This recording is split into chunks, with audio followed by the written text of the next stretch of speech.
fresh out the stores of my chip. Spent the check and a half on some fits. Yeah, full flex mode. You niggas ain't wavy as this. Damn, more time. Y'all better bow down to the guard. On a new level on top of the stars. Fabbing 09, I cash out on my bra. You see all these bags on my arm? I just finished my trip out the Kif. You was just catching up from the start. Nice, okay, cool. So, What?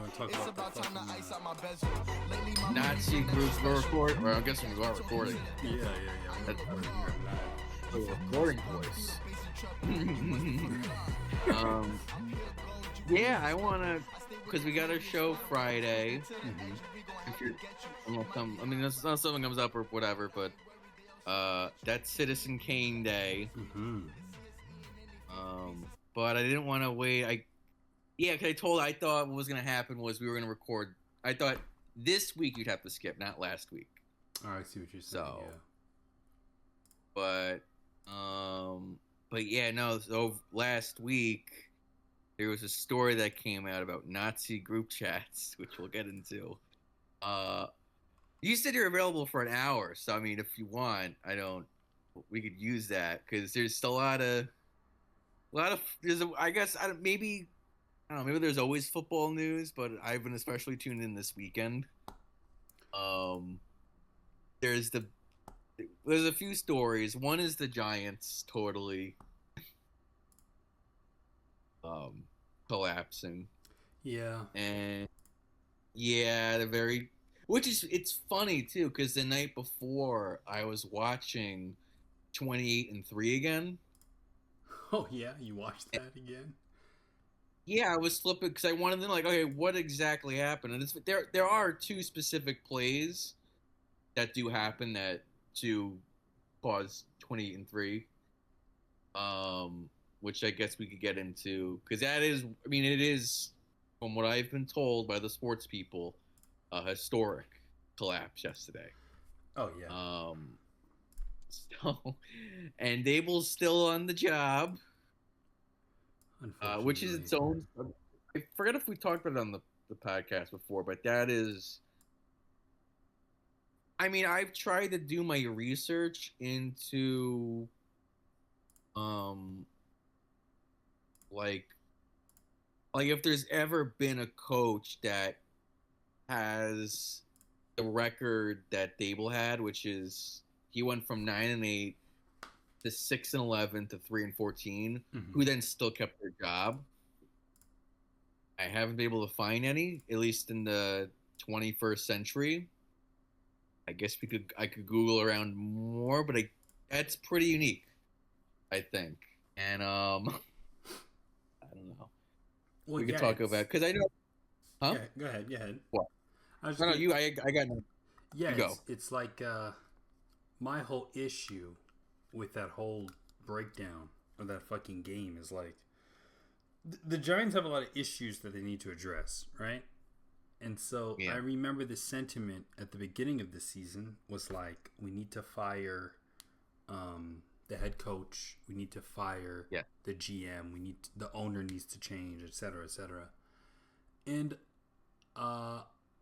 that first game looked really bad, so people were still on that train. Then that second game where we actually scored, it was like, oh shit, you know, I was like, oh, we can actually. Giants have always been like that, though. The past 10, like it's weird. There are these weird flickers of like hope, and that's, I mean, the Giants too. And I have been reading about this. Mm-hmm. If you look at their run from 1987 to 2011, they have 4 Super Bowls in 25 years. They're usually in it each season. So New Yorkers are used to just success. Like they're probably, if you had to kind of rank the franchises, I mean, if you really think about it, over that 25 years, they do kind of have to be number 4. They have more Super Bowls than the Colts did in that same time period. Yeah. So like twice as many, you know? So I guess maybe that's why it's so bewildering to a lot of Giants fans. It's like, why do we suck now? I feel like there's no excuse, like you know? It's like it's New York. Like, yeah. Come on. It's fucking Yeah, mid-city. that could be it. That could be it. No, you're right. Trying to. I had another point to me, but yeah, there would, especially. I don't know about the final Eli Manning years, but during the Daniel Jones years, there were again these like weird flashes of goodness, Mm-hmm. and then they look like the Lions in the 2000 or the Browns or the whoever. Yeah. And I don't know if those teams had those weird moments too. I don't think so because I think those franchises were used to sucking Mm-hmm. at that point. Like they just kind of like, yeah, we suck, whatever. But this is like, go guys, it's gonna happen. Actually, it's like that joke because the Raiders lost 0-31, Yeah. and I was texting like the comeback starts now. So I guess that might be the feeling a lot of Giants fans have. It's like, no, this is the year, guys. Well, it's like we're listen, like right now, Yeah. if we're just looking at the microcosm that is this season, our quarterback is much better. Like our quarterback play, much better than it's been, you know? And our offense, like we did lose Malik Neighbors, he got hurt. And we don't really have a standout, wide receiver one. But for the most part, I'm not mad at Dayball, you know what I mean? Because my friend said the same thing. I spoke with him. Actually, one of the former co-hosts of the podcast I used to do in college many years ago, but he said the same thing. It's not his fault. Yeah, and then I'm looking at the defense, though. Listen, Paul, 33 points in the fourth quarter is unheard of. And yeah, and apparently, what was it like? It was in not even 50. It was in 10 minutes or something like that. Yes. Dude, it's like fucking dark magic almost. I was like, what is going on? I've tried to tell you, you beat the GOAT, which I also wanted to talk about again, especially if we do have an hour, not 30 minutes, because it's not an important story. It's just kind of dorking around with statistics.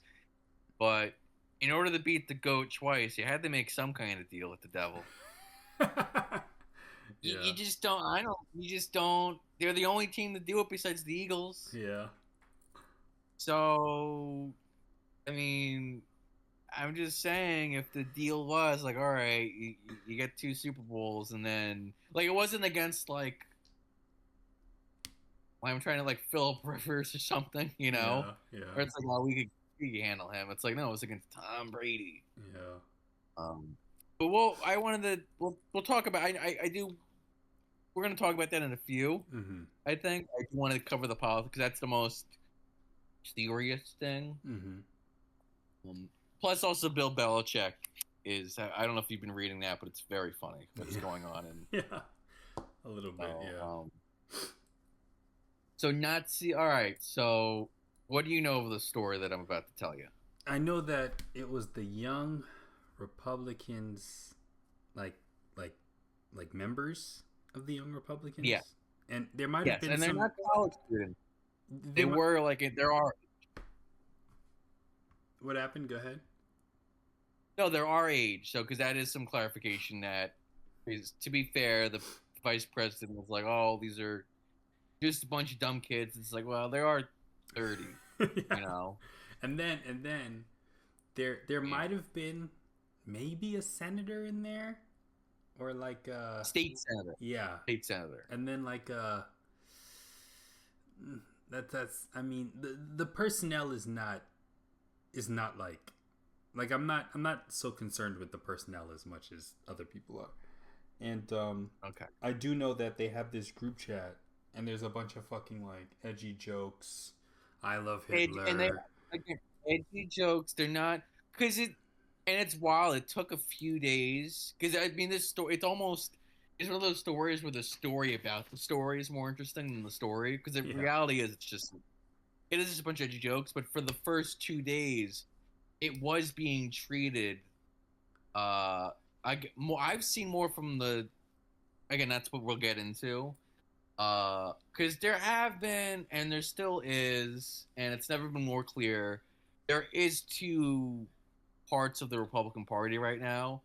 One is the Reaganite liberal faction, and then one is the more nationalist Trumpy sort of, and then further than Trump.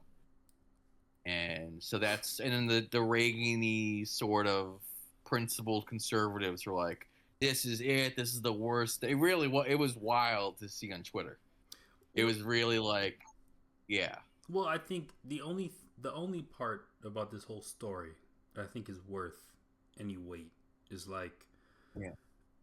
it kind of sucks that this was a Republican group chat and not like a Democratic one, you know? Because In what way? Because then the Democrats can be like, hey, I know I made all those edgy jokes, but you know what? Look at all my policies. Look at all my public rhetoric. Like, I truly believe in, like, you know? Whereas, like, and I don't assume, like, I'm not the type to assume that, like, young Republicans don't give a fuck about, like, minorities or women. But Right. it's hard to defend. Like, it's hard to defend, you know, that point of view of like, well, you know, I don't believe that stuff. It's just a joke when there's nothing else outside of it that's like heavily weighing in the other direction. You get what I'm saying? Right. Yeah. Like right. if I made a joke about like, wasn't there like a gay nightclub that got shot up in like Florida or something? Yeah. Like if I make a joke, like a really, really fucked up joke about that, but then it's like couple months before you saw me signing like a bill that was going to give all the gay kids some money and mental health services, you know? So it's like if it comes out that I made this joke, it's like, well, you know, I did make the joke, but look at my track record in terms of like policy, you know? That's one of the bigger parts of the story. Actually, you said it better than I could, because that is the one negative thing I guess you could say about the chat is it's like, if there was ever a group of people that would be like, because it's like because it was weird. A lot of people at first were taking like, oh, they really meant it. Like, oh, you love Hitler, really? You love Hitler? It's like, no, they're jokes. But there is a thing in humor, and it's true, where the jokes can reveal what you really think about things. As in someone who says I love Hitler, or one of the jokes, it's a funny joke, which is like, whoever doesn't vote for this goes in the gas chamber. And that was in itself. And it's a funny joke, but there is this idea of, by you joking about that, you may or may not be revealing how callous you actually are. Yeah, that's the... And for a Republican supporting the president's policies that people disagree with, you know. That's the thing that I've come to understand about comedy in general, is that you can make racist, homophobic, transphobic, sexist jokes. You can make these jokes. They can be funny. The only issue is that there's like this bifurcation in the audience where half the audience is laughing at the absurdity of what you're saying, right? Right. Like, and then the other half of the audience is laughing because the butt of the joke is a woman. The minority. Yeah. Or a woman, yeah. Yeah. And so it's well, like... Go ahead. Going? No, go ahead. No, you go. I'm just saying that it's like it's this, because it's hard when because I know I've seen stand-up comics talk about this. It's hard to do certain shows in certain areas because the laughs you're getting, you don't know who, like, what base you're serving, essentially. Like, you can tell the same racist joke in New York and like in Alabama and get the same laughs, but you kind of feel icky, you know, because you're like, did I just like reaffirm what they already think about women, or are they laughing because it's absurd? Dave Chappelle and Chris Rock both talked about that. It's actually, I'm pretty sure it's why Dave Chappelle stopped doing comedy in the 2000s, or at least the Chappelle Show. And then Chris Rock, he would do the N-word bit he used to do, where he clarified that black person, the N-word.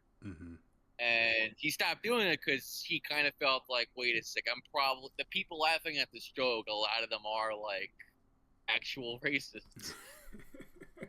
So that's the one point I can give, because I haven't even seen the reaction to the left, and I'm not really interested because they've always thought Republicans are Nazis. Like, that's not interesting to me. It's like, it's just, I know that already. For reasons I understand, I get it. My interest in the story is it gets into, again, the biggest divide I've seen yet on the American right wing, who and this I don't know how well this has been reported, and it has to some extent in the left wing press. Again, like the word you said, bifurcation. Mm-hmm. If I said that right, I No, know the you word, gotcha, but it's yeah. one of the a little hard to pronounce. Yeah. There's the people, and it is a wealth thing. There's the people who vote Republican for tax cuts, Mm-hmm. and then some high-minded Christian principles a lot of the time. And then there's the Republicans who vote for the cultural identity stuff, where it's like white men, basically. Yeah. Usually working class white men, lower middle class white men, poor white men, that kind of thing. And the thing is, the latter used to vote Democrat, and then again, since the Civil Rights Act, they've kind of been dwindling in numbers. And then by the time Trump came around, that was really when it was like it's the Republican Party became the working white man's party, Mm-hmm. basically. And this has bothered some Republicans. Mostly, it hasn't, which again is interesting. It's like it's now especially.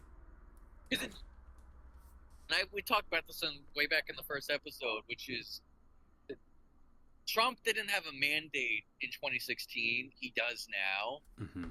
So what that matters, because it's like, okay, now that they're officially the victors of the past 8 years, or you could say 20 years, really, depending like maybe on how 2028 goes.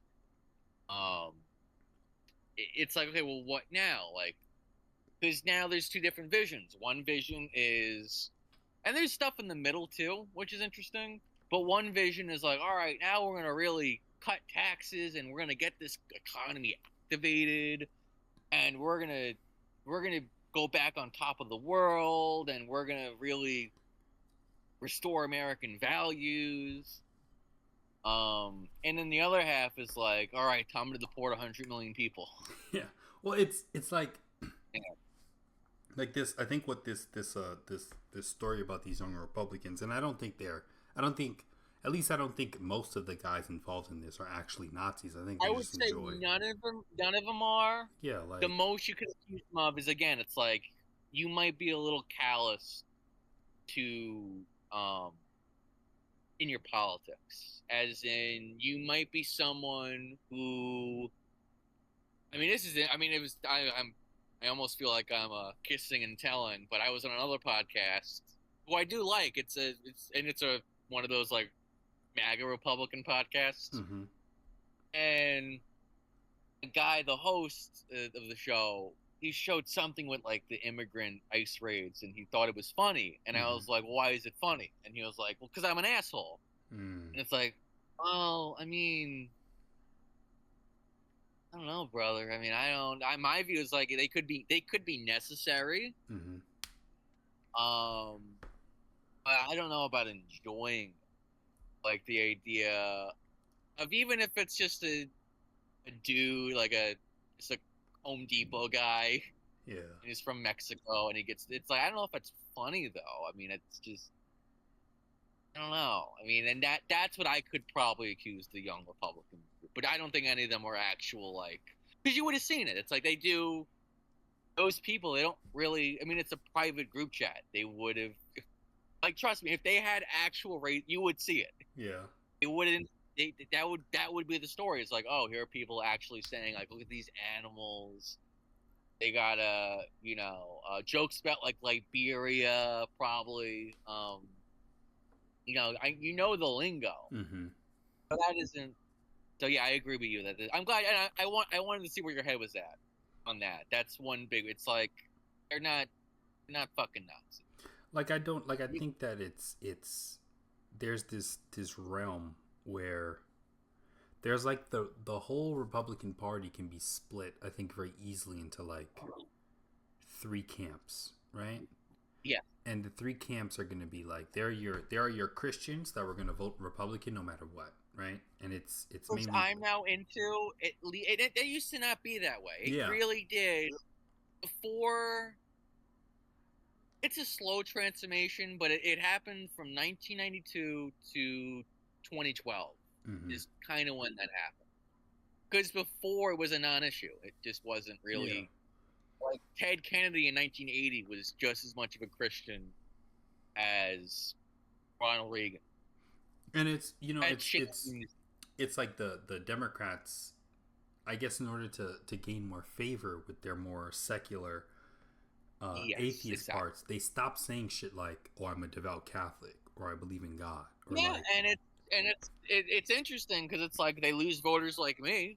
yeah, but That's no, for but sure. like I'll give Biden credit because I think Biden always said at the end of his speeches, he always said, "God bless the troops" or something like that. Yeah, and and he had I think I don't know. I mean, I do give him credit.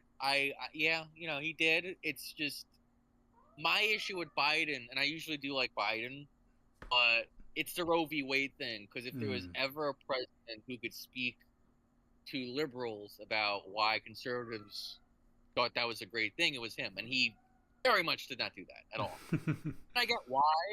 Yeah, I get why, because it would look like he's throwing women under the bus. Mm-hmm. But it's like, well, then you're throwing us under the bus. Yeah. So I get the calculation, and look, it makes sense. If you want to be brutal about it, it's like you'd lose more women voters than you gain Christian voters, probably. Yeah. So I guess I get it. It's just, and it's like, well, then you don't get the Christian voters. I can't. If people want to vote for that, that's their prerogative. But I probably can't. Yeah.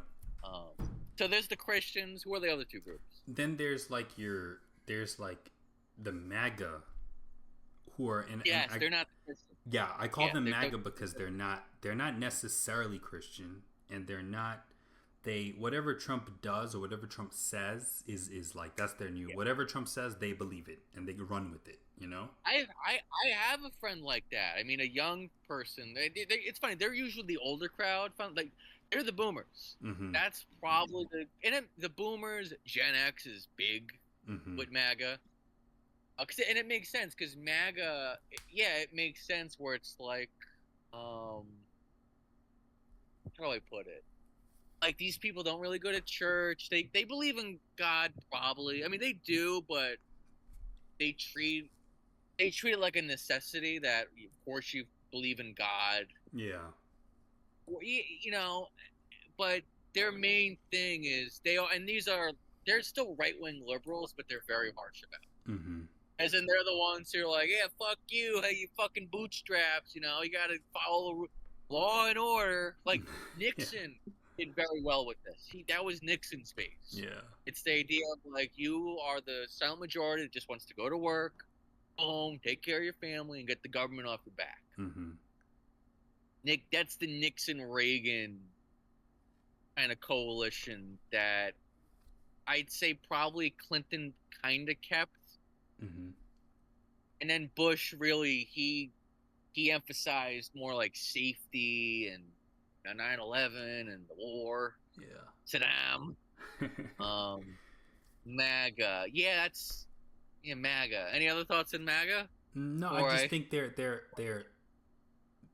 I think it's okay. Let me choose my words carefully. It's okay to really, really like somebody, like celebrity wise, that's okay. Like you can, that's fine.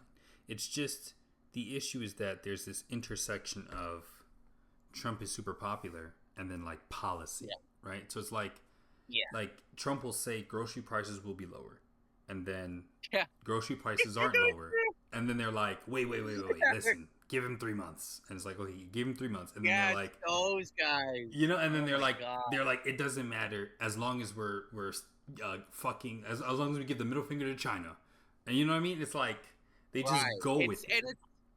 It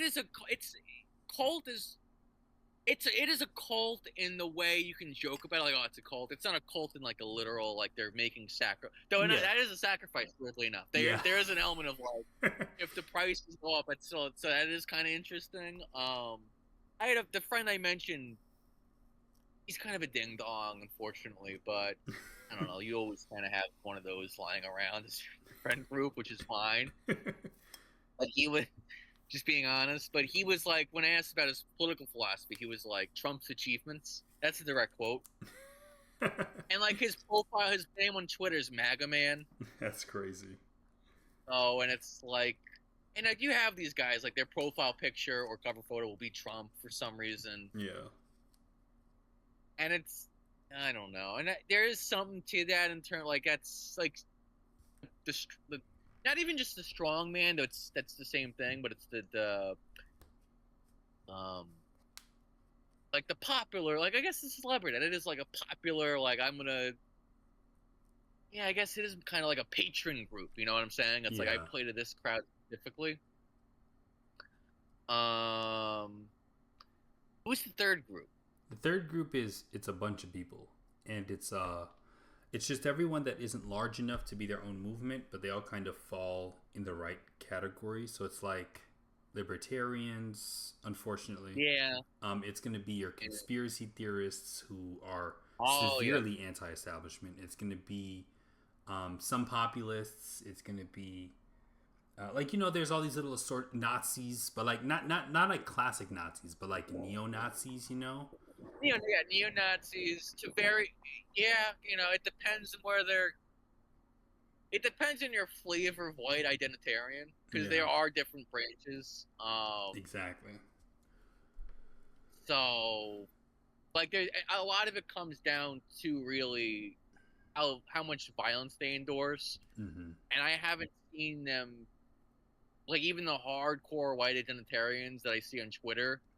I don't see them actually endorsing like extra legal, like let's get a posse together, let's bring back the KKK, that kind of thing. Wow, that kind of thing. 1 second. Yeah.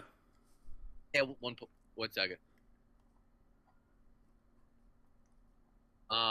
Yeah, I just had to say something that the house ate my mother. Yeah. But yeah, like I think it's violence. And these guys they fall in and out of this cohort. So sometimes some of them go like, "Oh, Trump's a traitor." Yeah. Or he's too establishment, Yeah, exactly. Yeah. Um. The reason. Yeah, I mean, there's. Go ahead. Yeah, go on. The reason. I was gonna say the reason why I didn't put like the fucking upper class or like the rich people in there is because the rich people their loyalties lie wherever the tax breaks come. So if Dems are offering tax breaks, they go that way. If Dems are offering, like Andrew Cuomo gives Elon Musk a shit ton of money to like from New York City taxpayers or whatever, then he supports Andrew Cuomo. But if Trump is going to give him tax breaks this way, then he supports Trump. You know what I'm saying? Like it's wherever the money is where those guys go. And again, this is very interesting. I'm a big proponent of this. It's why I kind of switch sides. Is a lot of rich people, not the billionaires, but the millionaire, not even maybe the mega millionaires, but the millionaire. I know it's because Hollywood. It's like Hollywood academia. A lot of the, and this is call this the new aristocracy, which is upwardly mobile people whose, to be blunt, whose lives worked out. Yeah. And they're almost always socially liberal, and they see the Democratic Party as a way to kind of change the world for the better, and they like Damon Lindelof. I mean, it's kind of weird actually. He did openly admit, like him, George Clooney, we're gonna cut the money off, and it's like, wait, so you were buying him? Yeah. Why would you admit that? I'm gonna stop buying off this politician because it's like, wait, I don't know, and they don't. I don't know, and I love, and one of the reasons. What you're hitting on something where there's a class of people. They're not like mega millionaires, but they're not like working class or even middle class. They're not like, at all. Yeah, they're like to put it into perspective. It's like they probably have a house, right? Like somewhere in their family, like whether they own the house or they're a kid and their dad owns the house, right? They have like 2 to 3 cars. Their child doesn't have to worry about paying for college. Jobs one of my best friends is that. Yeah. Jobs are what? Jobs are like, for example, if I'm the dad and my son is like, I need a job, one phone call to some fucking network or whatever. Yep. He has a job, and then it's like country club maybe, or some sort of like a like hobby that you pay a shit ton of money for. So it could be golfing, country club access, some shit like that. It's like that kind of family where they're insulated from the effects of any given presidency, right? Like Obama can come and go, they don't give a fuck. Trump can come and go, they don't give a fuck, right? That class of people. Well, Trump is different because he's the thing he disrupts is the niceness of the country. Well, yeah, in terms of the rhetoric. Yeah, so these people in this class, the way that they're affected by, like, let's say Trump's rise to power, whatever, is like they don't. It makes the country look bad. Like what I'm trying to say is like this class of people, like these people who are well off and they like they're not super rich, but they don't ever really have to worry about money. These people are like, there is no like, okay, let me try to explain it from the opposite side. So if somebody grew up like really poor, right? Yeah. And they had to fight for like all the money they got, and they want to start like a foundation for poor kids, and they want to do. We're not talking about those people. We're also not talking about the people who are like super fucking rich, where the new tax rates on certain things or the new imports or whatever, that shit they need to worry about. They don't care about that. Like this group of people are the people who like, I don't know, old money, or like they've always had money. Like their family has always had money, right? Like it's upwardly mobile. Their parents were up and because I know this because if you Google most of the Hollywood writers and directors, that's the families they come from. Yeah, and it's like and it's not even just Hollywood. It's also like there's some like restaurant chains, like the people at the top of that. There's like fucking some people who own websites or domains. Like the fucking. And they're all social liberals. They like gay marriage. They like LGBTQ. But only because it's trendy. They don't have a strong moral compass either way. So if Trump comes in and he's like, fuck gay people, they're like, all right, I guess fuck gay people. Like they're the most susceptible. I disagree totally, only because the reaction Trump creates is their distaste for his rhetoric and his social policies. Well, I think they have to choose. I think in that moment, these people who for like what I'm trying to say is these people don't have to be political, right? Like they have no dog in the fight. Like whether or not they join the thing is, and this is why the left is correct, is they will vote Democrat because Trump makes them mad. Until the Democrats go, oh, by the way, you have to give up half your money. Exactly. Then they go, oh, no, fuck. Exactly. Dude, I asked that liberal best friend or close friend, like, why don't you just give up half your money to the Trump people? Like, the poor Trump people. It's like, no. It's like, bang. Bingo. Republican Party. They're not going to... I didn't say MAGA people, just poor people. And it's like, no. It's like, why don't you take it from the billionaires? And it's like, and that's why you lost. Yeah. Ooh, let's stop there. You're done. I stopped the stream. I don't know I did that. Fuck. What are we going to do? All right, we're back, though. We're back. I shouldn't have stopped the stream. I should have left the stream running. Fuck. Oh, good. You want to start the stream and then start recording again? Oh, we're good. Yeah, we're back recording now. We're good. Everything's recording now. And then... Everything's recording. So yeah, I just wanted to clarify that point. That to their credit and maybe their condemnation, they do believe this shit but as you said, until it affects their pocketbooks. Yeah, it's because they don't. Oh, go ahead. I'm sorry. Go ahead. Finish. No, then they'll drop it and go. Well, they don't drop it. They'll just use their influence to make sure they get their taxes not raised. As in, because if you're Damon Lindelof, you could his net worth is, let's see, Damon again. I used to use him a lot because he's a big Hollywood guy and he's a great writer and all that kind of stuff. Net worth, so $45 million. If he gave up 90% of his wealth, he'd still have $4.5 million. Yeah. If he gave up, I mean, you could. I don't know. I mean, that's probably good. Yeah, just give up 90%. I'd love to know what he'd say. You know. it's like I watched, unfortunately, like the thing with the algorithms is they'll force me to watch shit that I don't actually want to watch, but they caught me down this leftist rabbit hole. And this guy made a really good point though. He said that people who are poor or working class, they work so that they can fuck, I forgot how it goes. It's like they produce like either commodities or services, right? And then they make money by producing that in whatever capacity, and then they buy commodities and services, right? Yeah. And essentially they're working to live, like they're working to survive. If they stop working, they'll be broke and they'll be homeless, right? Whereas rich people, the incentives are different. It's like they have money and they make commodities and services and then sell that for money, but not just any money, for more money than what they initially put in. So they're only making they're what's the word? They're making money. Like their drive is to make more money, right?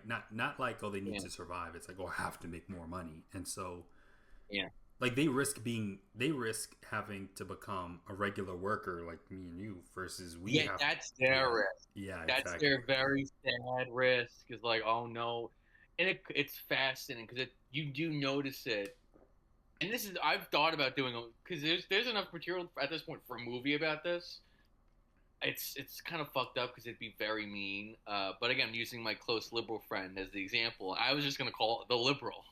Yeah. Because he's at the age. Well, he's at the age now where all his worries are about like his music career and that kind of thing. Mm-hmm. And they're all concerns that only work when you know if it all fails, you just go back home. Yeah. I don't have that at all. I gotta go to a homeless shelter if that, you know. Yeah. So, and he says, yeah, but I have $30 in my bank account. It's like, no, but what do your parents have? Exactly. And he had his undergrad paid off entirely. He lives in an apartment for free that is from his grandparents. I don't have that. Jesus fucking Christ. Wait. All right. Wait, what city? In New York? Yeah, New York. Holy fuck. A free apartment in New York?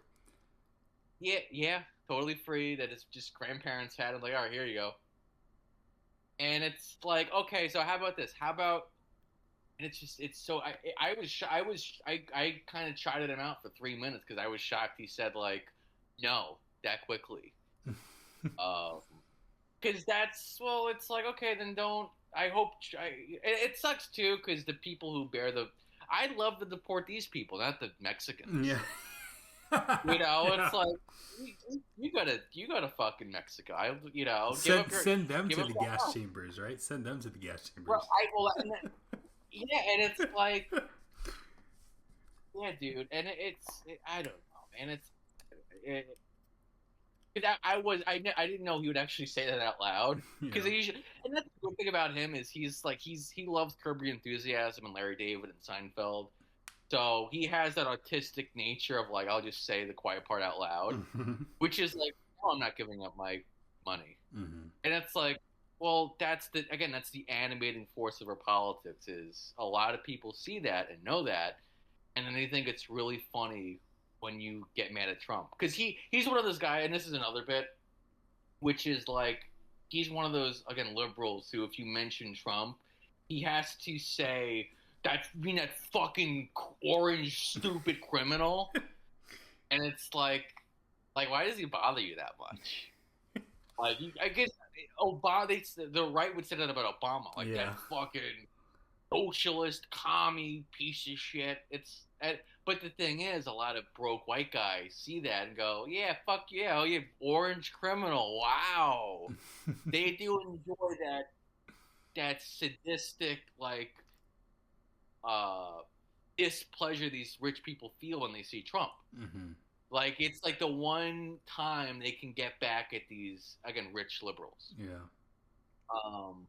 Very long-winded way of getting to the main point of why the Nazi group chat is very interesting. Because it's a fascinating inverse, and it is class-based because for many years. The right wing had this, basically. And I know, because we're from the same generation now, where we remember them. Do you remember the Republicans? And it's almost not even conservative. There's some specific Republican about this, where they would go on Fox News and complain about violent video games. Yes. You remember? So they complain about they try to get like Family Guy canceled. Yep. Remember those people? They'd if you said anything bad about the Iraq War, they'd go, "What are you, a fucking terrorist? You lock it down?" These are the people that, and this is an amazing statistic.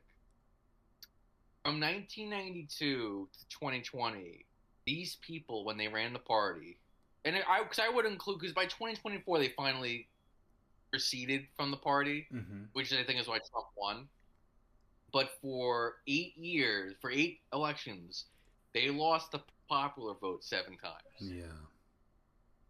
That's because these were very silly people that you didn't take like, because that's the fun thing about Trump is he does scare the shit out of the liberals, but with these guys it was like he just laughed at them. It's like, oh, you're gonna violent video games, oh wow, you know, and like when you would say this they get mad. They're like, oh, what do you mean? And these people, or I think the last time ever, did come roaring back this weekend or this week, because a lot of the anger. Because at first people were like, "Oh, these people really think this," and it was clear it was just jokes. Then it switched to principles and like, we can't be the party that makes dark jokes like this. And I was just, I don't know. I mean, well, there's like there's a whole larger narrative about like. And this is me drawing a through line, and it's like video games, Republicans back in the day are like, video games are bad, they're toxic, right? And liberals are like, no, it's not. And the counterculture looks at the conservatives and says, okay, video games are cool, so they all start playing video games, right? Right. And then like, the thing about video games is like, I think, don't crucify me for this, but I do think the Republicans were kind of right. You know? No, well, they were right, but they had no idea. I mean, again, I'm a conservative. I'm totally with. It's like I agree with their policies and their ideas. It was the tactics and the strategy that was just such loser coded. It's like the thing. Yeah. What? It's like you know how you can't buy beer for a minor, right? Like if you go into a store and there's a minor next to you, and they don't look like your kid, the clerk is going to look at you like, who the fuck is this? I'm not selling you this beer. Yeah. And they're justified, right? Yeah. It should have been the same way with M-rated video games. Like, I think it should have been the same way. Like think about, Paul, we know how violent Grand Theft Auto is, right? Like, imagine a 9-year-old or like a 10-year-old with unrestricted access to Grand Theft Auto. Like, what are we talking about, you know? And My brother was like that. Yeah, and I think that what these unrestricted games did was it produced like a generation and a half of people who've become desensitized to like to just shit in general, just like blood, gore. Not like completely desensitized, but somewhat desensitized to blood, gore, you know, violence, etc. And so when these young Republicans are fucking talking about, as you said, they're being callous in this group chat, it's like, I'm not surprised, you know, like I'm not surprised either. It's just, it would have been really cool to not have a bunch of losers making that argument 20 years ago. I agree, though. Because 20 years ago, it was a bunch of losers who would, again, the best impression is just, these violent video games are causing the kids to well, the issue, you know? Yeah, the issue is they took it to the nth degree. They were like, Columbine is because we have Call of Duty, and it's like, no, stop. It's like, halt. Dude, you're a loser.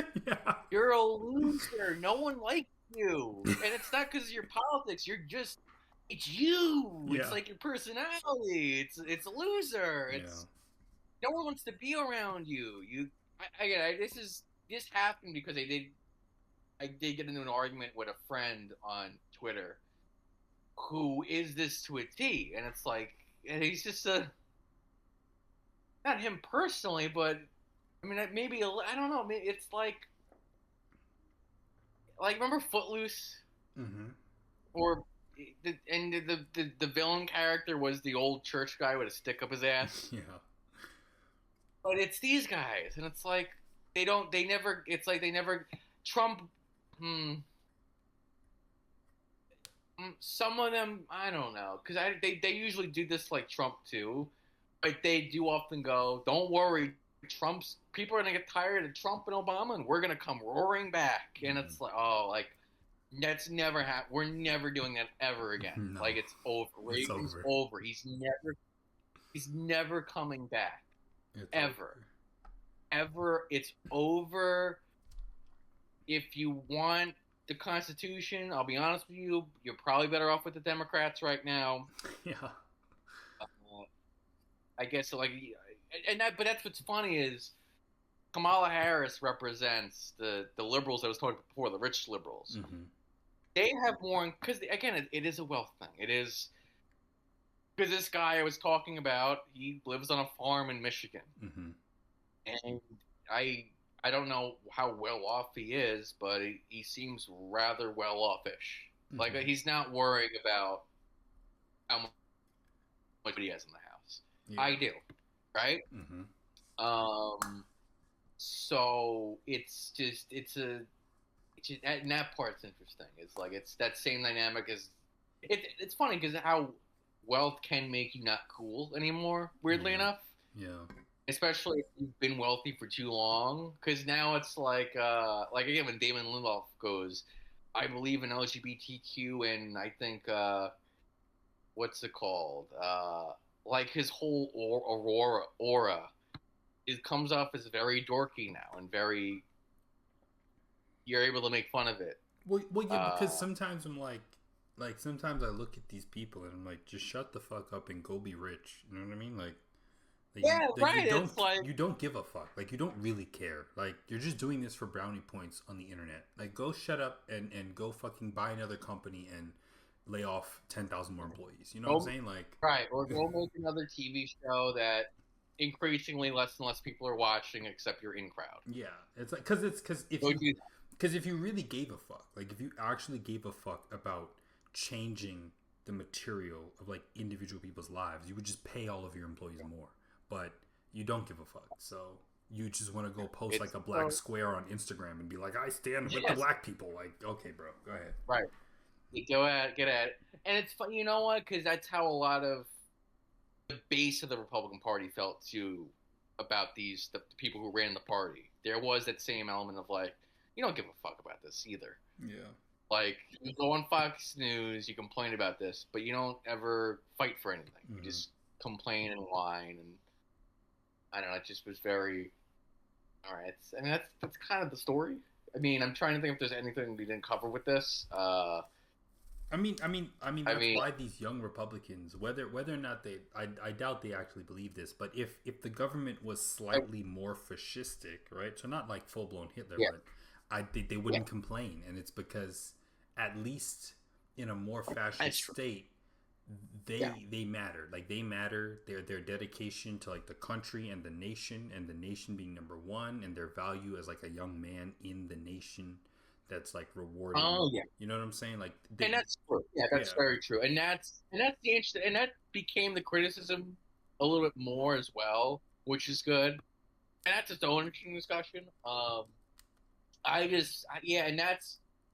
Yeah, I guess to conclude, it's. I mean, I guess we already agree because we just said it. It's like the Reagan thing's never coming back, right? Yeah, no. Yeah, I mean, I answer. Okay, that's kind of my. That's kind of it. I mean, it's really because a lot of these people are treating it on the right as like, see, this is why the Reagan people are right, and we do need good values and free markets, and it's like, shut the fuck up, shut up, quiet. Go to this is very gay. I can't with it. You know, I'm glad that it's very LGBTQ friendly. These kind of talking points. But yeah, okay. So we're because that's the big discussion. I mean, it's almost. I guess I'm interested just because these people do often think that they're coming back, and I don't know, man. weird.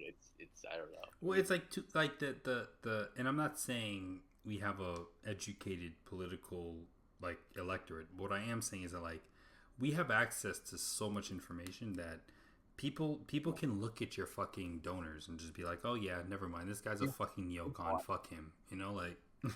Right. You care about free markets and free market enterprise. Yeah, And it's like that's the last thing we're really going to be. It's either going to be we're either going to deport a bunch of people, or we're just going to do Medicare for all or UBI or something like that. It's not, but the free market, that's like the least appealing thing right now is, I think rich people should keep more of their money too, because then it'll trickle down. And it's like that's never, again, 7 elections in one election in what was it, 8 years, 28 years, one. And that was because it was something like they barely won that one. I mean, let me look it up just really, because I'm just talking the popular vote. Mm-hmm. But John Kerry 24 election, what was it?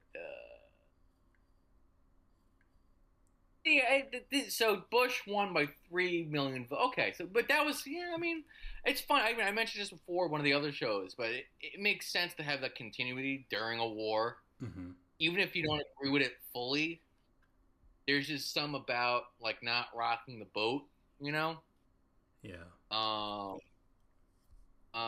But then before that, George Bush, he lost by 5,000 votes, 500,000 votes in the election before, where he, oh wow, turnout was insane in 2004. I don't know why. Because in both candidates in 2000 got 500 million votes. But then 4 years later, Bush got 62 million votes, and then the other. But that makes sense because it's like the argument was over the Iraq War and the War on Terror.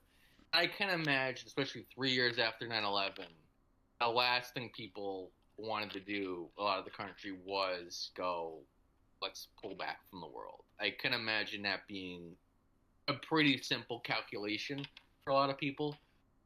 Yeah. Free market. But even then, you could argue, well, that's not free markets winning. That's just 9/11 winning. Yeah.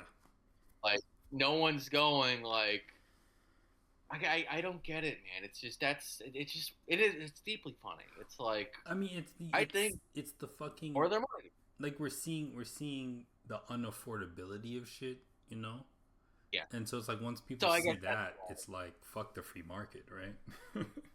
I don't do it. I get it, but then they'll get mad. They really do they get very upset about this. It's very funny. Yeah. Or they go like, but that's anti-freedom, and that's going to crash the economy, and it's not how it's supposed to work. And it's like, okay, well, I'm glad you're showing your support for LGBTQ issues.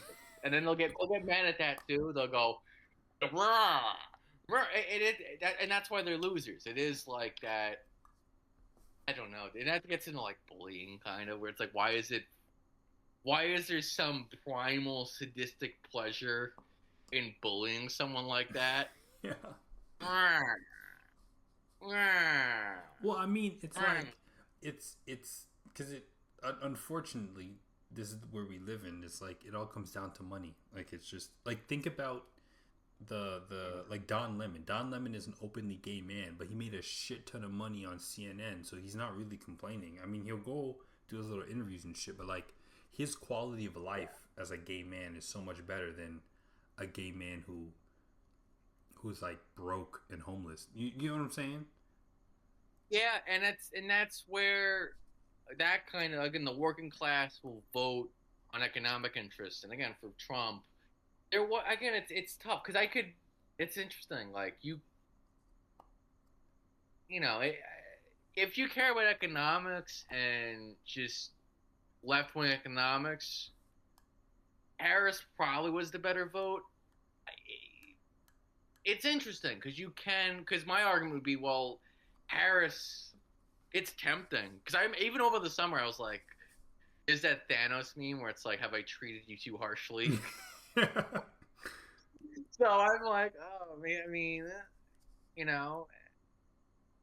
So the anti-Kamala Harris argument, if you're on the left economically, is she would just continue the system as is. So, but I don't advise people to vote like that. I advise them to vote for who's closer to your point of view. I think if you try to be strategic like that, you kind of might backfire. Yeah, I mean, Oh, it's like it's tough because I'm not like I don't know how to put this. Like I remember the primaries. I remember really liking Vivek Ramaswamy. Like I liked yes, hearing him. I and liked he's a hearing what he'd total free say. market, What'd you say? very big free market. Yeah, He's a huge free market. but in my estimation, I was like, this guy isn't gonna fucking tank anything. You know what I mean? And truly, before the election, I didn't think Trump was gonna tank anything. I didn't know Liberation Day was gonna happen. You know what I'm saying? Yeah, 1 second. Pause 1 second. What? No, pause it, but just give me one.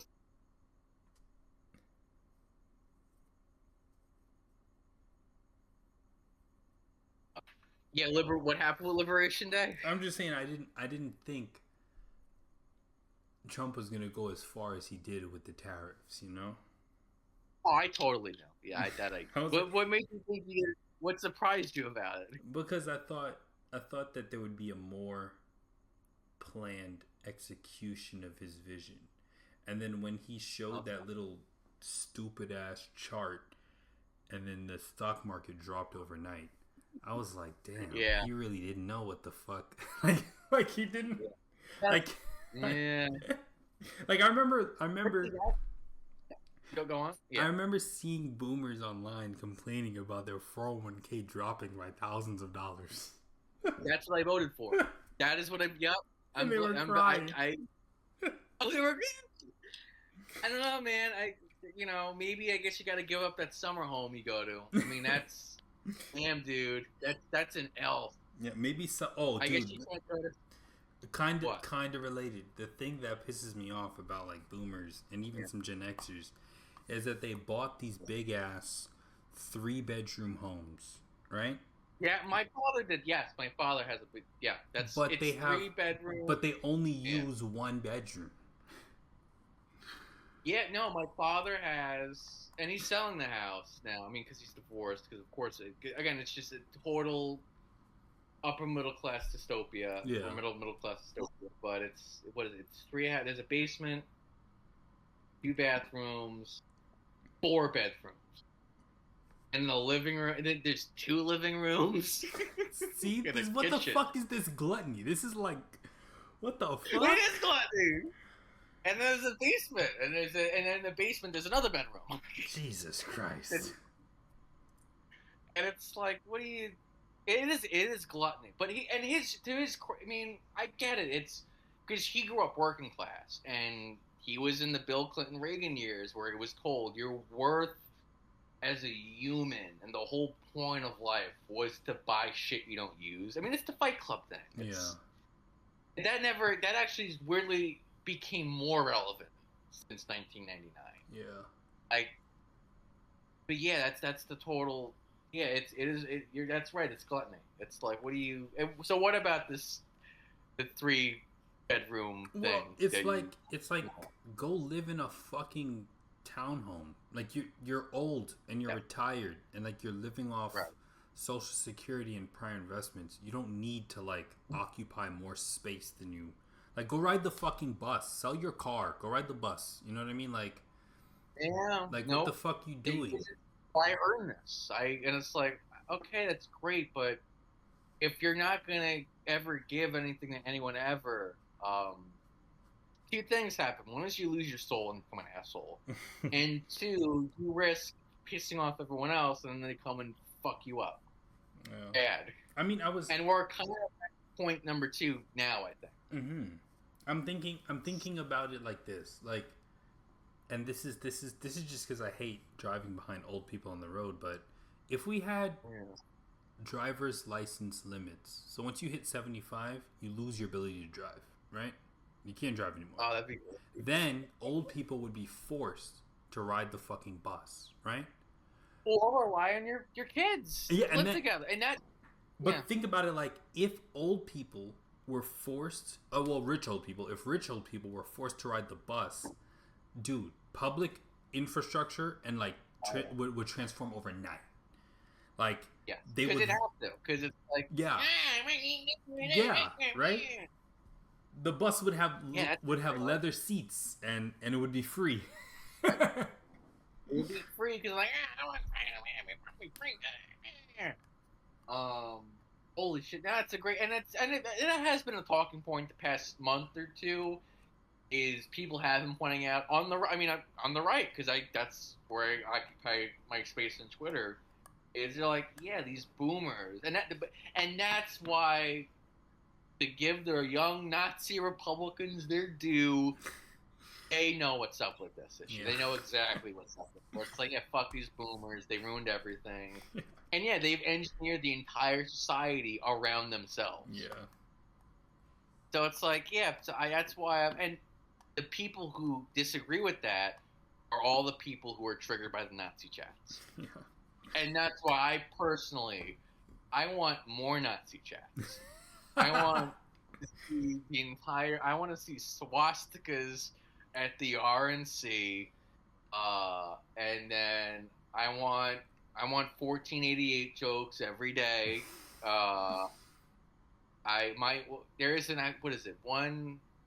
Is there any dates that would? Well, because we don't have a 14th month, so not really. No, maybe Hitler's birthday or some shit. I don't know when his birthday is. Yeah, I want that to be a national holiday. I want all of it.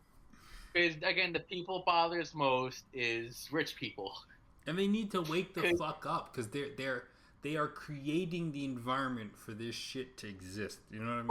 We're actual hackers. Yeah, they are. I mean, that's as I said 5 minutes ago. It's like, yeah, you're also creating an environment where people are just way more callous, and I don't know. I mean, that's why the Jerkmaster 3000. Well, that's it. I would say that's my fear about UBI. That like UBI is gonna hit, and like people are just gonna check out of society. You know what I mean? Like they're gonna go on the Jerkmaster, and then the bit was what is it? 8 hours of pornography, then you go see the Minions. You go on social media, you type I thought that dude was a man, they're like, that's transphobic, you're banned for 24 hours. So now you go back to jerking off for another 1 hour or two. Then you run out of your fucking Elon dollar credits, so you gotta go re-up, but you don't get paid until Friday, so you don't get the UBI till Friday, so now you just gotta like, I don't know, waste in your fucking bedroom. I haven't been outside in 3 years. Yeah. Because there's no need. A robot will deliver the Taco Bell to you. And it's like, yeah, you've completely abolished the human species, basically. It'll be completely normal for a grocery run for you to be like frozen fucking meal kits and like 20 bottles of lube. That'll be a normal fucking grocery run. No one will question you when you open up your little robot package and it's fucking lube and frozen meals. And so the reason that's relevant is, all right, that's a way to not get the Nazis. Yeah. It's evil. But if you want to keep the system going and you don't want the Nazis, you basically will have to just pleasure people into becoming more numbed out than sociopathic. If that happens, I'm blowing something up, Paul. I'm blowing something up. But what's funny is that actually, ironically, you could argue we're already there. Yeah, I know, but that's what I'm saying. I think that's why we're seeing again all this anger in our politics. Yeah. Is we're already rejecting the Jerkmaster 3000. Yeah. A CEO would go, yeah, but we got to make it better then. Yeah. So that's an interesting tension. It's like they're getting the wrong lesson. It's like, no, we want to make it better. One of the news pieces, OpenAI is going to put out a pornography product. Oh, you're basically. There's already like Like I don't know how like robust it is, but I know that there's already like porn AI stuff. Like that already exists, you I know? know that, yeah. So But like this is yeah.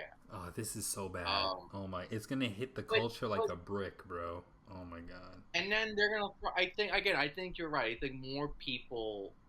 We're the majority view. I do think people are gonna. Again, I mean, I'll say that my priest does kind of disagree. I talked to him about this last night, but at least in the AI question specifically, he thinks we're not going to reject that. We're going to use it. But I don't know about the jerk. I don't know what he thinks about the Jerk Master 3000. But he's a cool priest. So he'd find I think he's 45, so you find it very funny. Well, if nothing changes, right? Like if nothing changes, like let's say we swing back and we get like a fucking Kamala Harris 2.0 next year, right? Right.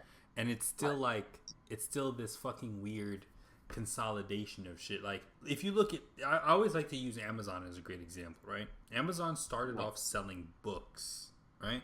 Physical books, and then they were like, that's not enough. We need the ebook market. So then they did the ebooks. Yeah. They were like, that's not enough. We need to sell literally every consumer item, right? I don't know if you know this. You can buy a car on Amazon. I didn't know that. You can get your prescriptions through Amazon. And then Amazon was like, we're not done. We're going to make it a streaming service. So, like, I'm like, and the government is like, or just like government lawmakers, they don't see a problem with this. They don't see a problem with you paying Amazon Prime like $400 every year, and they literally supplying everything for you. You know, that's where the Jerk Master 3000 comes in, because then you're going to have Amazon porn, and then now you can just pay however much money to get your curated. You'll be paying Amazon like $400 a month for access to everything. Like they'll send a little. Little what? They'll send a little drone to you. They'll hide your browsing history. You'll get fed. You'll get clothed. You'll get jerked off. You'll get Amazon everything insured by Amazon. You know, and it's like. I think people are gonna reject it. They're gonna throw a brick through the wall. There's no. I mean, I don't. Because again, if you and I are feeling this way, and we did more or less grow up in normal middle class kind of. I don't know. I mean, you know, what would be interesting to look at is the teenagers on TikTok right now. Yeah. But I think, they're the ones who are growing up to be Nazis. Yeah. Like, I know like, there's one in the group chat I was in that's total freak. Like, you gotta, and in a way that's kind of good. I don't know. It's almost like a religious faith thing at this point, especially because it keeps me going. Because otherwise, it would be like, oh, if we're not gonna, I don't know, dude. Well, the best thing for these fucking kids who are growing up and they're like, oh, I want to be fascist, is send them to a country, and this is gonna make me sound super insensitive, but like send them to one of those like banana republics in Africa where like. There's corruption, and if you're not like of the royal family, you're fucked. Send them there and see how they like that shit, and maybe they'll change their tune. They would change. I mean, that's why it's like there's got to be a middle ground between the Jerk Master, because the Jerk Master that is liberalism. That's the end point. Is the liberalism is the end goal is you're going to be in your little one room apartment, and you can do whatever you want as long as you're not doing it with someone else. Mm-hmm. Because, and when you introduce someone else, then you have all these weird kind of annoying conflicts, and it's like, well, we're going to get rid of that, and you're just going to have the Jerk man. I mean, that's one of the big reasons I voted against Kamala Harris, because I did see her as someone who would see that and go, yeah, I think that's fine, and that's great, and freedom. And it's like, well, then I'm going to vote for the other guy then. If you're not going to check that, I'm voting for the other person. And I do not think you're gonna get someone wacky like AOC, or I mean, I don't know. I don't know. I mean, I could see like Gavin Newsom running the white guy version of the Harris campaign, which will probably do better just because he's a white guy. It's so boring though, because like Gavin is fucking. He's like white Obama. Oh well, he's white Obama, and something over the weekend, or I don't know if it was over the weekend or before. But he was on a show and he got asked about AIPAC, and he said, yeah, it's an interesting question like 10 times in a minute. And that kills him, because immediately you do lose at this point, for better or worse, you lose about 5 million votes if you don't come out against the Gaza war. Well, And he, yeah, it's not even just that. It's also his like my beef with a lot of these establishment people, both Republican and Democrat, is like you we got to find a way to just strong arm like these billionaires. Like that's how I feel. I feel like and I get religious faith. That's gonna be 2028, and then things will get better. I hope so, because I'm scared that like because there's too much. I understand Trump has this like populist veneer, but there's too much going on between him and like. Have you heard about all that shit with like the crypto coins and his sons and how much money Yeah, they're making? I know. And it's like yeah, okay, you know what, you're president, make your fucking money, but it's like we need somebody to just be like, yo, fuck Jeff Bezos, you know? Like Jeff Bezos, you are going to be forced to hire Americans and you're gonna have to pay them a living wage and they all have to be inside the United States, right? And it's like Whoever again, it's gonna be interesting because I don't know. I'm very open to being wrong about basically anything. mm-hmm. But if I had to predict right now what's going to happen in 3 years, it's going to be AOC versus Vance, and it's going to be a battle of who's going to fight the billionaires more. Yeah. And that's the election. So Vance is going to go, I'm the real American here. I'm going to fuck up Jeff Bezos. And then AOC is like, oh, well, you work with Peter Thiel. You are bought by the billionaires. Mm-hmm. And then it's going to go back and forth. And they're just going to keep whoever runs furthest to the left in economics will win. Mm-hmm. And that's going to be interesting because then the battle goes, okay, well, if you're agreeing on economics, then the dynamic could be very similar to Obama Romney in 2012, where it's like, all right, well, are you going to, or Hillary Trump in 2016, or I guess even Harris Trump 2024, where it's like, well, who's the more American of these two? I mean, I hope that's the case, but knowing political history, there's going to be some fucking retarded issue that pops up between now and the election, and then that's going to decide the election. You know, like it's going to be something stupid. What do you think it will be? I don't know. I remember Iraq War was pretty popular. Medicare was pretty popular. And then the Iraq War was it makes sense as a continuity because it really is like, all right, are we gonna keep doing the Cold War thing, mm-hmm. or we're the global empire, or no? Yeah. And America did vote. They voted yes, but then a lot of people voted no, and that carried Obama in part 4 years later, and then when that wasn't really fulfilled, that's when Trump kind of came in. Yeah, I'm sure, like, because right now, or at least with Biden, it was inflation and immigration, right? Like that was what decided everything. They're eating the cats and the dogs. Immigration, the border. Yeah, the border specifically. Yeah. Because the cats and the dogs thing, I could see a lot of centrists looking at the I mean, okay, sure, it's crazy, but he says crazy things all the time, and that border really is open now. You know, again, they shot their credibility with opening the border because it's like you can't. I don't know. You can't piss on what is it saying? You can't piss on someone's leg and then go call it water or whatever. Yeah, but it's the whole border thing is like, I mean, let me put it this way: for the last 20 for the last 5 years, I've been living in Arizona, right? Yeah. And like, aside from like, I don't even know how to explain this. Aside from like random fireworks going off in the middle of the night, not gunshots, fireworks. I know they're fireworks, and like the occasional guy speeding like late at night at 3 a.m. There's no fucking issue, and my neighborhood is predominantly Mexican. There's no big deal, you know. It's like I don't give a fuck. That's where people. Yeah, no, I. That's where a lot of white Americans will express discomfort of why is it Mexican. Well, what I'm saying is like what I'm trying to say is like, even with my neighborhood, the neighborhood that I live in being predominantly Mexican, I'm not driving home and I'm like, fuck these guys, they're stealing everything. It's like. I'm like, oh look, there's a new taco stand. I'm like, there's a new taco stand. Or like, That's the live in you. I guess I maybe, get right? it. No, it's serious. That's because I'm the same way. I'm the same way with crime, or not crime, but disorder in general. Mm-hmm. Where if I see a dirty street, it's like, oh, I guess it's looking pretty dirty today. Mm-hmm. But some people will, that bothers them. Yeah. Like they'll be, or there's rowdy kids on the bus, and I go, oh, I mean, if it's too much, it's like I guess, but for some people, it's like,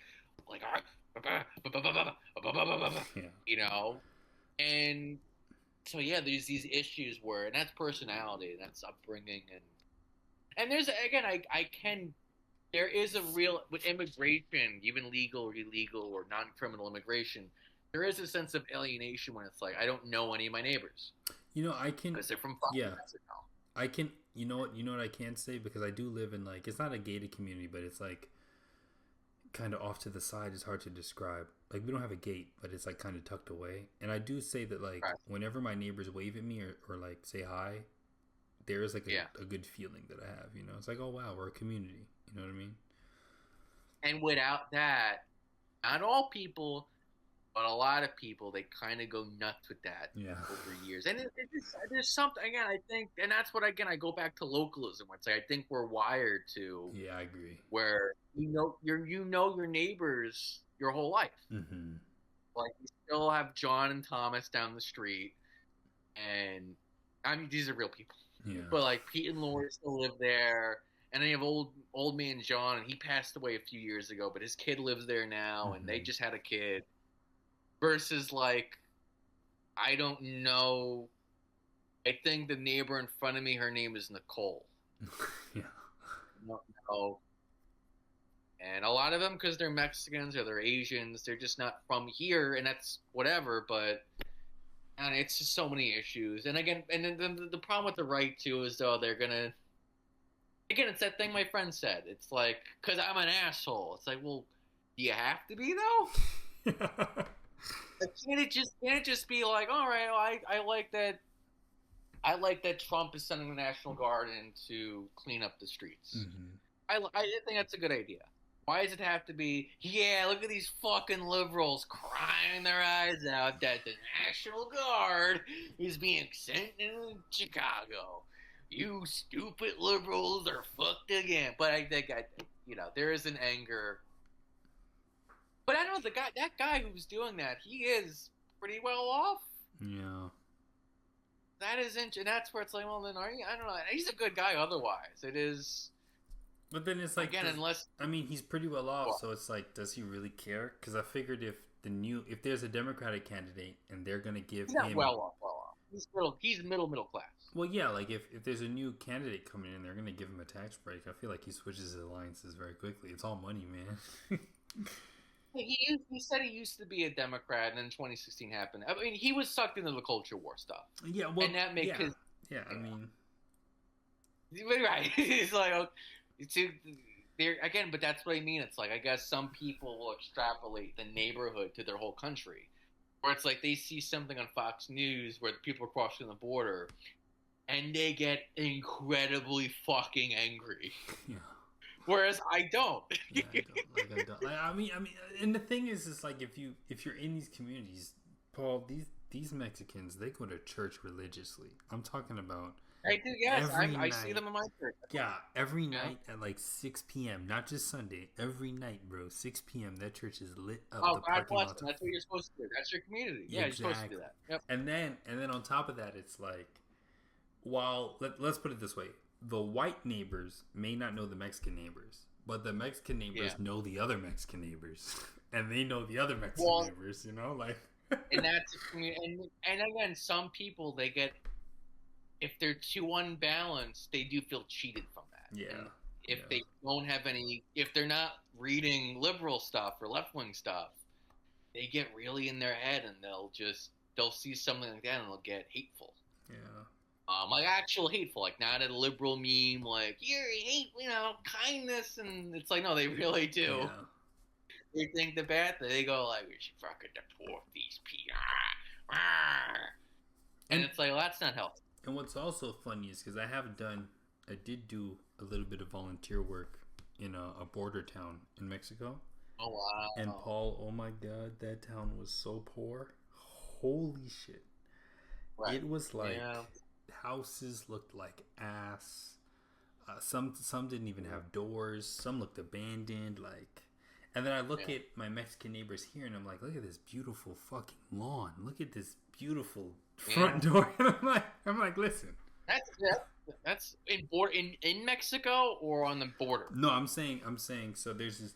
Fuck, what the fuck is it called? I forgot what it's called. But there's a town literally like I want to say 10 miles off the border, right? So drive down to Douglas, like Douglas, Arizona is in America, and then you cross the border. You go through the gate, right, where the border patrol is and shit, and then you go maybe like 10 miles out, and there's a border town. So it's in Mexico, but on the border, and I forgot what it's called. But we were doing volunteer work. We were like laying foundations for houses and cleaning some shit up or whatever. And bro, it looks so bad down there. Oh my god. So I guess your point is that there's a reason the Mexicans come here. I'm saying we got the good ones. I'm not gonna lie. We got the ones that give a fuck about their house and their lawn, and they spend money on their community and shit. Like, yo. Yeah, I guess because you'd have to analyze what's causing that dysfunction. Is it poverty or is it crime? I think it's just neglect. I think the Mexican government just doesn't. They don't like either they don't have the resources or they can't. Like, you know how some governments will like they'll give like a little stimulus to some towns and make them better. It's kind of like that. Yes, right. And I've never actually researched modern Mexican politics, and it sounds an interesting thing to do. I have heard it's run by the cartel. Kinda, and I say that kind of run.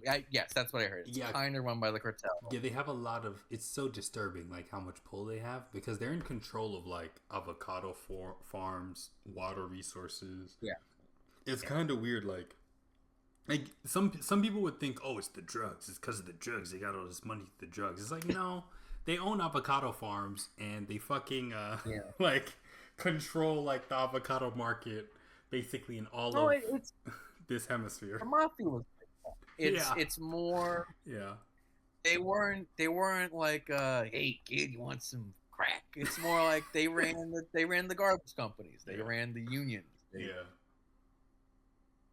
I mean, that's libertarians love to make this point. That's a good point. Whereas the government is merely just the biggest gang in the area. Mm-hmm. That's what a government is. It's not. It's nothing more than again. And I love watching Dave Smith. Mm-hmm. I don't agree with him on that point. If that's what government is, but it is an interesting point, and it's like Mexico's a good look into that, where it's like, yeah, it's just a big fucking, the gang runs it. I feel like it's close. It's very. I like that analogy is kind of half true because it's like, yeah, government is a very big gang, but it's like gangs don't do shit like a post office or like a library, right? You know what I mean? They don't do shit They don't do shit that is. No, that's what? That's for the public good? Well, not even just that. That is not profitable whatsoever. You know? Like, gangs might do shit like, they'll make sure that, like, a city block is like, they'll make sure the roads are paved and that, like, the people on that block are happy, right? But that's only because they want to move drugs down that road, right? And so it's in their best interest to make the town look better and appear better and function better so that they can continue their operation through that town. But if it's a town that they're ignoring, like if the town isn't on like a specific drug route, they don't give a fuck, you know?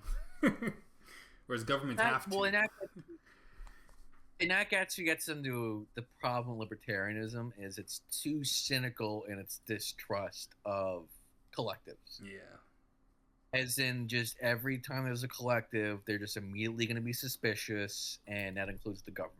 It's like, yeah, but they'll do a bad job with the library. It's like, you sure though? Yeah. It's like, yes, I'm fucking sure. It's like, all right, well, that's your belief. It's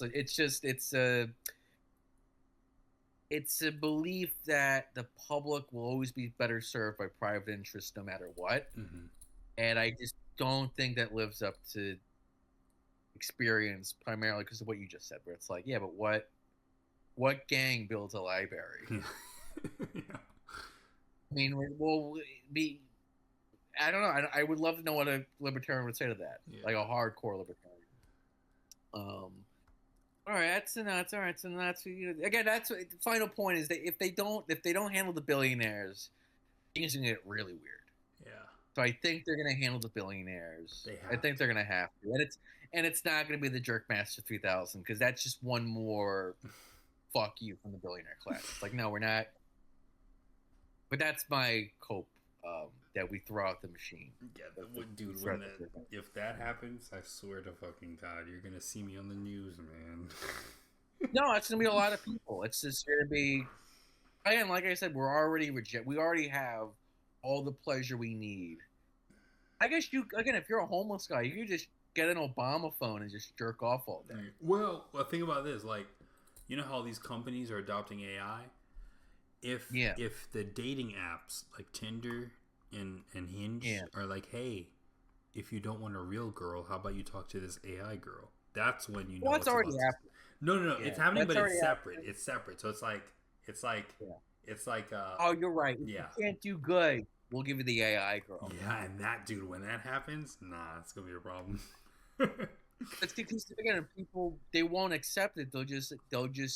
They'll either become Nazis or socialists, or on common. It's like, yeah, because I keep I get to spend so much time with the right, but yeah, the left. I mean, look, they were celebrating Charlie Kirk getting murdered. Well, as you just said, that's the two sides of the same coin. So it's like the neo-Nazis on the right, and it's the fucking tankies on the left. You know, it's like that's. And it's like that. So in a way, again, I see that it's good. It's like I'm glad you still have some fight in you. Yeah. That you're not just giving in to the jerkmaster. And they're both of those groups are responding to the same problem. Like they have different solutions, but they're responding to the same core issues of like moneyed interest billionaires not securing a future for the future generations. You know, like. And that's why it's funny when you get this boomer Republicans going, you wait and see. Reagan's coming right back. I'll tell you right now, we're going to get rid of this populism. I mean, because I know we're at like an hour and a half now, which we did go, because we, oh shit, I don't know how far we can go. But I just want to make the point that the other issue, and I've been dealing with this on Twitter, they really do, I mean, I forget, I'm sure I repeat a lot of stuff on the show, but it's very important to understand what you think the average American thinks. And these people, I do think they think the average American is an upper middle class white guy who is 60 years old or 40 years old, especially if you... It's not really political, but I guess it kind of is. Because did you see the No Kings shit this weekend? Kinda. I didn't really... I feel like these protests are kind of lame and they don't get anything done. They're lame. Yeah. They're boomers who it makes sense when you go, well, wait a second. These people that I'm looking at, 25 years ago, these were people who voted for Al Gore. Yeah. You know? And they just looked a lot younger then. And so they still think they're like 40 or 30. Yeah, because if you were 30...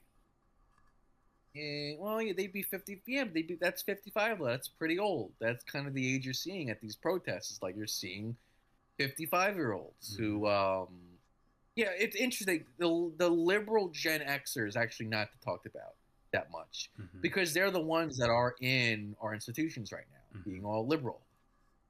But yeah, that's who you're seeing at the protests, and it's like, well, the thing about and this is something I hate about how people decide to protest today is they look to like the 60s and the 70s and they're like, oh, they protested, so we should protest too. But what they don't understand is that they're fighting against an algorithm. So like, if you're not if you don't like anything remotely political, you won't even know that there was a No Kings protest, right? So because the fact of a protest is to show that a bunch of people are pissed off about something. There's no public square anymore. Exactly. So there's no, like, I don't know why you think a protest is gonna fucking... Because they're old. Yeah, they're fucking old. Like, and that's one thing. Yeah, it what? and you, unfortunately, and I know this is gonna sound crazy, but you kind of gotta blow something up, or you gotta kill somebody. Like, you know, if you kill, like, No, remember I know. when Luigi killed the fucking healthcare CEO? That was the Right. talk of the town for like Month. months, right? And then United Healthcare had to, well, not United Healthcare, but a different healthcare company, literally changed their policies because they were going to introduce something new. Yeah. But then after that dude got shot, they were like, never mind, we're not going to introduce this new thing. And it's like, that's how you got to respond to shit now. Unfortunately, like, it's got to be It's the darkest.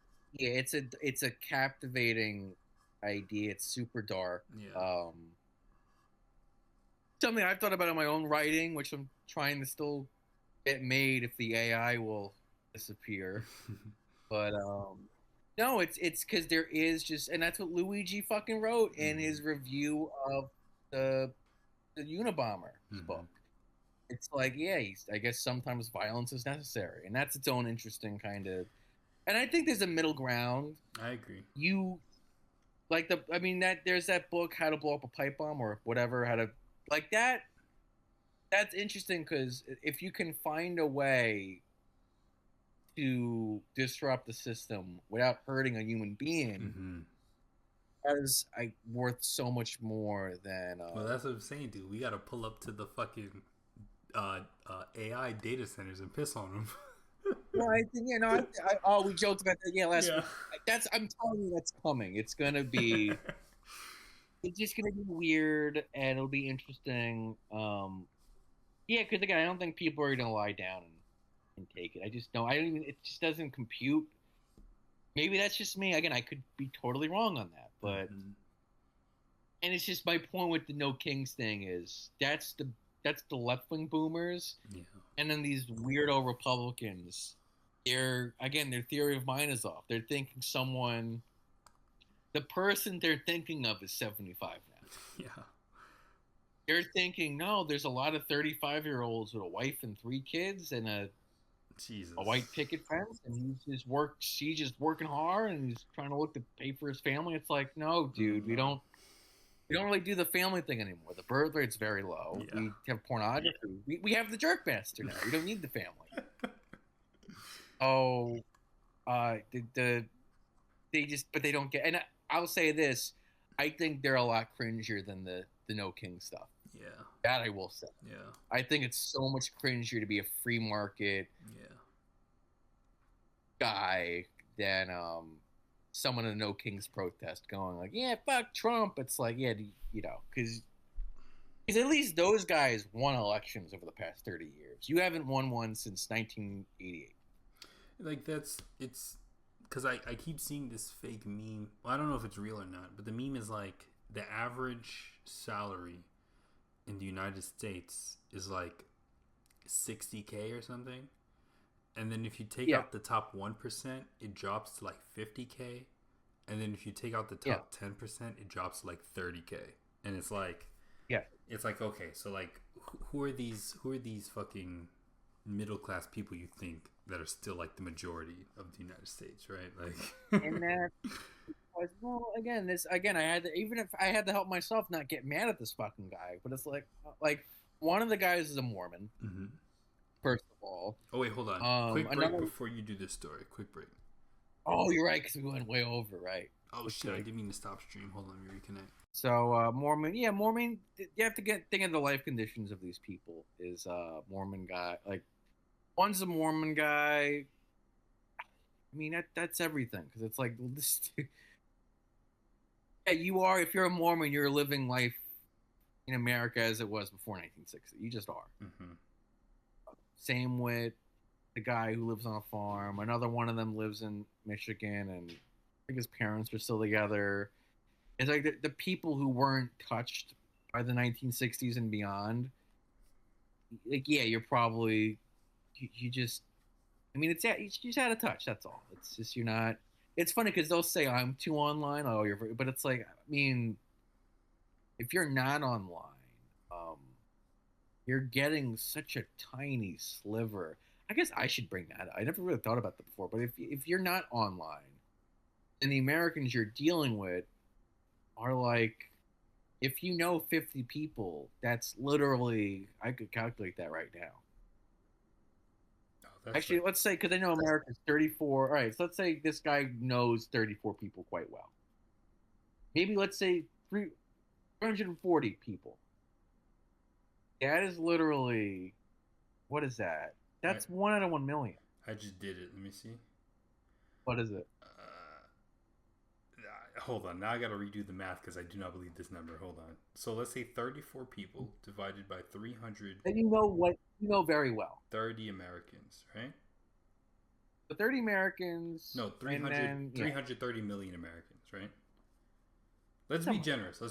Let's only take the adults. So, like, let's say there's 150 million, I think, working people. So let's do 34 divided by 150 million people, right? Because, like, he's not talking to kids, right? So let's do that.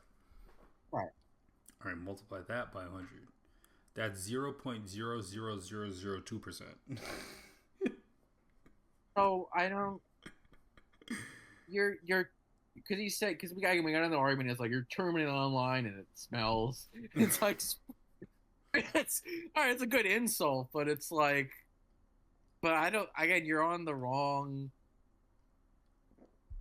Like it's I don't, bro. It's like saying like again. Speaking of football, it's like that was a terrible 3-pointer. Like wait, what? Football, it's not basketball. What do you? Huh? I mean, again, you're so I don't know, and but yeah, I think that's usually, and it's the same thing with a lot of the left liberals too, who are they're well off, so the only issues that really affect them are like issues of decorum, and if they're in education fund, and that kind of thing. It's just the version of this is like the suburban mom. Those people hate Trump if they're liberal. Yeah. And so you just have this, like, again, I know I'm speaking specifically of one woman who I'm connected to vaguely. She's like a mother with 2 kids. And I don't know. It's like there's no issue that affects you. Well, yeah, she's like person. But I bet you she's a fucking NIMBY. So God forbid, like they wanted to build affordable housing next to her house. She's like, oh no, never that, right? Yeah, and I guess I'd love to know because NIMBYism might be so ingrained that she doesn't have to deal with that ever. Yeah. There's just because she lives in the town I lived in for 4 years with my ex stepmother. Where she lives, she's a friend of hers. But yeah, you're right. Yeah, because I mean, because the town is. My stepmother spoke of years ago being proud of not having big corporations in the town. And on the one hand, it's good, but on the other hand, it's like, well, then there's not as much opportunity, I guess. Exactly. Like you got to leave to find a job. Yeah, that is NIMBY. You're right. Because then they're perfect. Yeah, like think about if it's a smaller town, not too many corporations. It's like there's none. There's Burger King and everyone's either getting jobs from like nepotism or friends of family and shit like that. There's no, dude. You know what I mean? I know because I lived there from early 2016, and I left partly because there's nothing there. I left in mid 2019, and it's my father and his ex-wife made me go door to door in town asking for work. So demoralizing. And what do you think? Oh, it's and it's like because I don't know anyone. It has to be nepotism. Yeah. But right. So I even think of that. You're right. Total NIMBY. And then just they make themselves care about these bizarre issues. Yeah. It's like, what? You're taking the freedom away. And it's like, lady, like,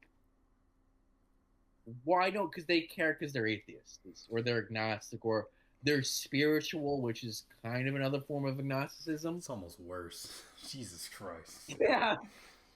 Because it's like... Because, you're doing this because it's a virtue. It's like this is the only way you can feel any sort of virtue in an otherwise very, very boring life.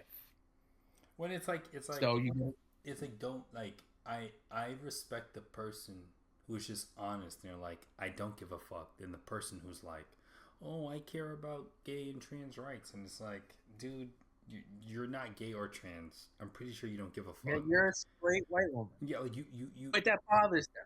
Yeah, I know, right? Why? Like, just They're straight white. be the straight white woman. Like, enjoy the shit of your life, the fruits of your labor, whatever the fuck you and your husband bring home, the comfy life you got. Enjoy that shit. You don't need a fucking crusade. Like, just enjoy it.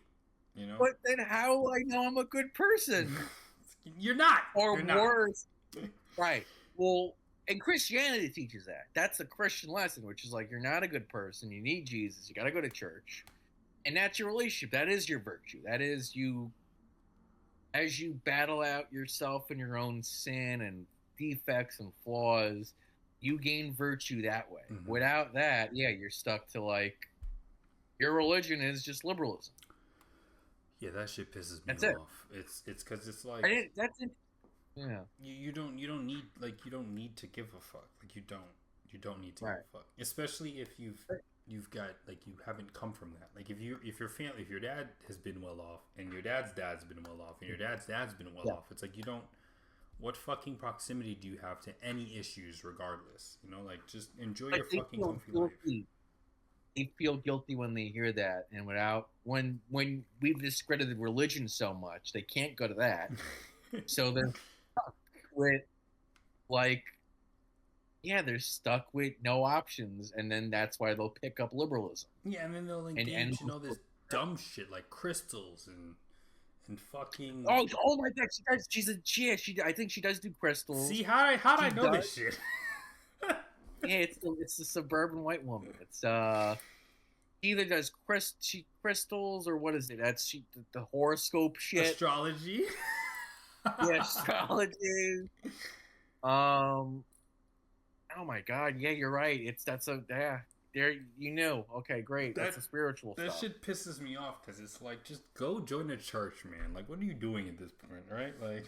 Yeah, but the church doesn't like the gay people. And it's like, oh God, dude. And then suck it up, I guess. I mean, I don't fucking know what to tell you. Like, this is like astrology and crystals. All this shit is like spiritualism is just religion with extra steps. It's like just be religious. You know what I mean? And there's no virtue and that's the selfish part. There's no virtue in it. Yeah. You don't do anything for anyone else. It's just selfish. Yeah. It's like, what can the gods do for me? Yeah. It's never like, because God asks you, God, the God, Yahweh, the one, I am. He asks you, what can you do for other people? What can you do for community? These gods, the spiritual stuff, it's just, what can you do for me? It's very pagan. Yeah. Pagans were like that. Just one last question. What does Destiny feel in these kind of... Wait, which one specifically? The group chat shit? No, well, actually, both. Does he give a shit, or he's like, I don't. I haven't seen him post anything about it, and I don't think he's gonna talk about it because I don't think he really gives a fuck. Okay, how does he feel about these left liberal progressives who do shit like that? He doesn't like. He believes in the establishment. He really loves Biden. Biden is like his. He thinks Biden was great. He loves what Biden did with like domestic manufacturing in the forms of like the CHIPS Act, that kind of shit. One thing he really doesn't like about Trump's administration is all the unconstitutionality of it. Like I call him an institutionalist. Yeah, he's very much an institutionalist, and he doesn't like.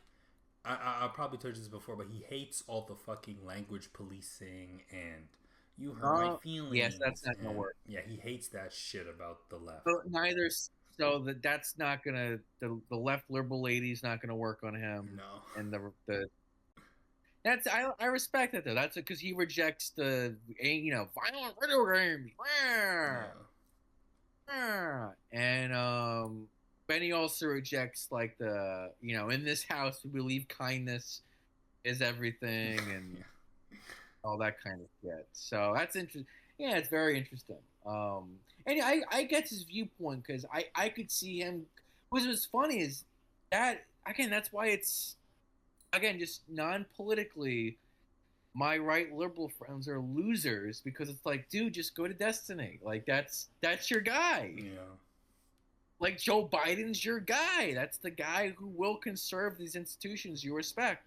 And they'll go, yeah, but not the way I want. It's like, well, then you're a loser. There's no other way to put it. Like that really is, again, back to the football metaphor, which is like you're a selfish player. Yeah. Like you're that player who's, I guess, because I do know that's a real thing where like someone complains about how many touches they're getting or how many passes they're getting thrown. It's like, why am I not getting enough passes? And it's like, this is a team sport. It's not. But yeah, they can, because that's collectivist. Yeah. There's a whole other issue about sports and shit that it's like, what? Well, it's like these players are complaining about not getting. See, it's like, okay, let me lay it out for you. Football would be really cool if everyone just got together and was like, hey, I'm gonna do my best for this team. And we may not win the Super Bowl this year or next year, but we're definitely going to win it by year 3, right? That would be amazing. Oh, yeah. Without that, your franchise is fucked. But we're in this era of, like, every individual player has an agent. And they have stats that they rely on to negotiate their salaries. So, like, if a wide receiver plays a year where he gets no passes thrown to him, right? Then it's like he doesn't have stats to negotiate with, and then he can't demand a higher salary next year. But my issue with that is these fuckers are getting paid way too much money. Well, you know what's, because this actually, if we had more time, I was going to end this, but this is good though. This is a full episode actually. Yeah, it is.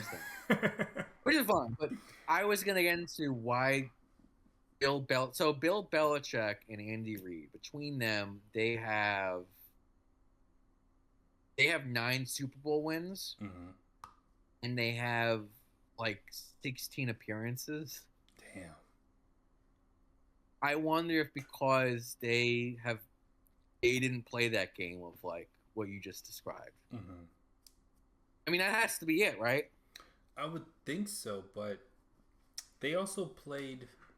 Their success, I guess Andy Reid more recently, but like, I don't know, man. It's hard because, like, I wish that was the mindset, but it's almost like because they're great coaches and they see success, then all the good players want to go there, because they want to win a Super Bowl. And then that's fine. Yeah, so then it's like there's no what? I was just saying. Then it's like a feedback system that keeps reinforcing itself. It's like, oh, they were in another Super Bowl, so guess what? I'm gonna go here. And then the good players leave, like Hollywood Brown left the Cardinals, and who else? There's like other players who left. Shit, I forgot. Hollywood Brown left the Cardinals and went to the Chiefs. DeAndre Hopkins left the Titans and went to the Chiefs. There's a couple other people that just jump ship, because they want to go win a Super Bowl. Yeah, because it's just. I mean, I'm gonna go coaches with multiple Super Bowl. Yeah, literally. So Belichick has 9 appearances. Andy Reid has 6. Damn. That is 15 appearances between the 2 and 9. It's crazy. That's all 20. That's all the 21st century. So that, I mean, I was gonna get into this, but you know how many careers they've kind of ruined? Yeah. I did the math, dude. Like Bill Cowher could have had 3 Super Bowl wins. Tony Dungy could have had 2 Super Bowl wins. Pete Carroll could have had 2. Damn. Doug Marrone could have had a Super Bowl appearance. Josh Allen could have had 2 Super Bowls already. Lamar Jackson could have had a Super Bowl. Sean McVay could have had 2 Super Bowls already. But no, it's just 9 wins. Yeah. Like a lot of coaches got, and it's not. There's not really precedent for that, because if you go like Chuck Noll in the 70s, he has 4. Bill Walsh has 3. Joe Gibbs has 3. And that's kind of it. I mean, Jimmy Johnson has 2. I don't know how to say his fucking name. Seifert, Mm-hmm. Bert. He has 2. Mike Shanahan has 2. Mm-hmm. Bill Parcells has 2. Tom Flores has 2. Don Shula has 2. Tom Landry has 2. So it's they broke the league. They did. But then then you have fuckers like Tom Coughlin who broke through, right? Oh yeah, Tom Coughlin, right? Tom Coughlin broke through. And then actually, you know what? That gives justification for the league to be like, see, Tom did it, so why can't you do it? All right. Speaking of monopolies breaking up, could the NFL do that? Where it's like, wait, hold, you're too successful. I'm trying to think. I don't think so. I mean, that's what the salary cap is intended to do, right? It's like, oh, that didn't fucking work. No. Actually, no. Not only did it not work, I don't know when the cap was introduced, but do you know when, off the top of your head, or I don't know when. NFL salary cap? When was introduced? And see, this is AI. All right, robot. Well, I guess this is just AI searching. 1994. So that shit didn't work. Nope. Like at all. So I don't know. That's interesting. Yeah. That's just, we'll talk about that later. I just wanted because I know you wanted to wrap up the Mormon guy, but I don't know. I mean, I don't know.